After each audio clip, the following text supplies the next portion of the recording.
nos ancêtres ont souffert le martyre. Ceux qui ont été libres nous ont montré le chemin de la résistance. Même si certains ont été des traîtres, la plupart gardaient leur dignité jusqu'au dernier souffle. La lutte pour sa patrie est un combat noble. Il faut connaître la valeur de ton être et celle de ton pays pour pouvoir s'engager. Il ne suffit pas seulement de porter les armes et s'affronter dans les champs de bataille, mais aussi la désobéissance civique et le langage des citoyens conscients de leur pouvoir. Lorsque les lois violentent la justice, la désobéissance devient un devoir. Donc se mettre à l'encontre de ceux qui l'incarnent constitue une obligation. Il faut savoir que la véritable patrie de l'homme libre est sa conscience. Si tu penses que tu es libre de naissance, libre de choix, libre d'opinion et d'idées, libre de religion, c'est ta responsabilité alors de se battre pour cela.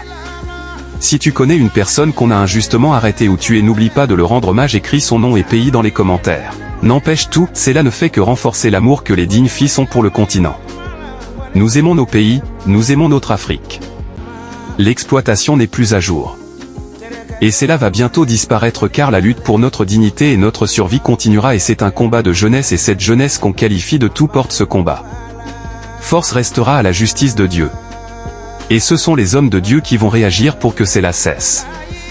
Africains frères et sœurs, soyons fiers de nous et accomplissons l'héritage de nos ancêtres tirailleurs. N'oubliez pas d'aimer la vidéo, s'abonner et partager.